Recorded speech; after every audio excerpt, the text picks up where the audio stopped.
I am Miss Karen, and I am the teacher here at the Catonsville Co-op for the 3s class and the pre-K class. So today I'm just going to be explaining some of our strategy towards talking with children and getting them to feel validated, like they are ready for a great school day and a great learning experience. So here are our 3 main goals for our 3s and our pre-K classes. And those are to instill kindness, number 1. Then wonder at the world around us and giving them the tools they need to harness that wonder and turn it into learning. And finally, initiative. We are trying to get them to be able to do things on their own, see a task that needs doing, and then encourage them to do it. So how are we going to do that? For kindness, we're going to be talking a lot about kindness in class. But there are a few ways that we can foster kindness even as we are playing with the kids. As I'm playing with the kids, as you are playing with the kids when you're a working parent, we're going to be talking with the kids in the ways that show that their feelings matter and then to show them that other people matter too. So the first thing we're going to do is we're always going to be acknowledging their feelings.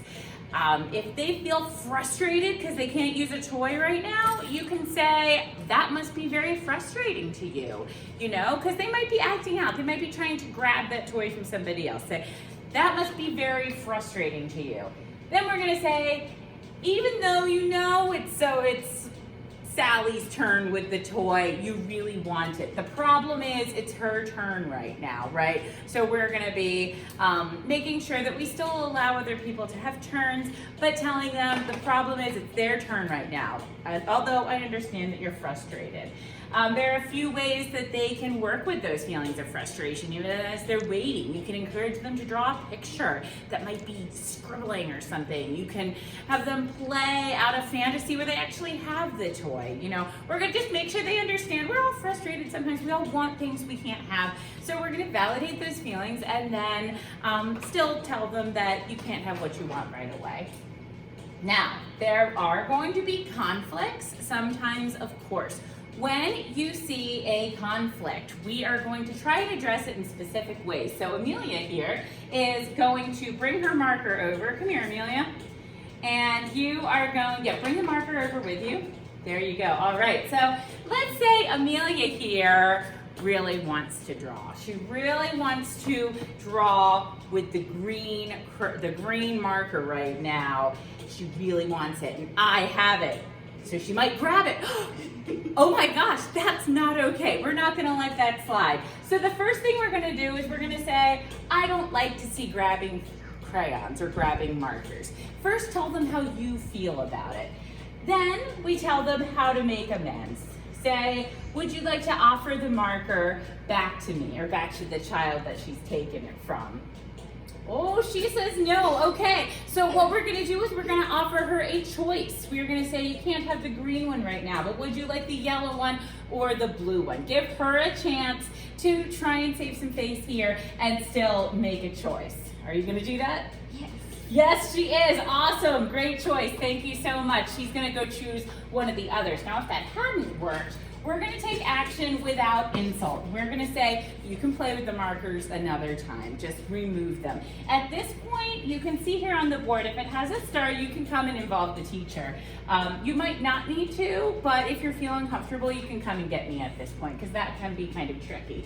Next, we're gonna try problem solving. How can we make this better in the future? Let's talk with the child. Maybe it's a matter of having multiple green markers, right? We're gonna try and see if we can figure out a way to do this that makes everybody happy. Finally, we change the environment. If it's really not working, maybe we take away the markers. Maybe it's just too much right now. Here you go. All right, so the next goal that we are, she has all the markers now. She is very happy. All right, so next we're gonna be trying to give the children a sense of wonder. This isn't hard because at this age, they love learning, they love observing things around them, and everything is cool and enthusiastic, which is one thing that makes this age so exciting. So here are some of the specific skills that we try to cultivate in our classroom. Now, when you're a working parent and you're trying to work with other kids, these are the things that we're going to be trying to work up to. It always comes down basically to asking questions, asking why, asking how, trying to get them to think about how things work and why they do what they do, and using your own knowledge to try and help them towards it. But specifically, this is what we're going to be working towards. When it comes to reading, we are going to go a twofold approach here. First, we are tackling the letter shape. We make that shape with our bodies. We draw with it. We use other manipulatives to make that shape and make that understandable. We build up to words, but the most important thing that I think we're going to be doing here is showing them how amazing and how fun reading can be. And that is analyzing. They can do that right away. They don't even need to be able to read themselves to be able to analyze a book, compare and contrast that book with other works, maybe by the same author, maybe by, theme or character. Gesundheit. So when you're reading with the children in the library or wherever, ask them, what do they think that's going to happen? How does that character feel in that situation? All those are really great questions that are going to help them think critically about whatever they're reading.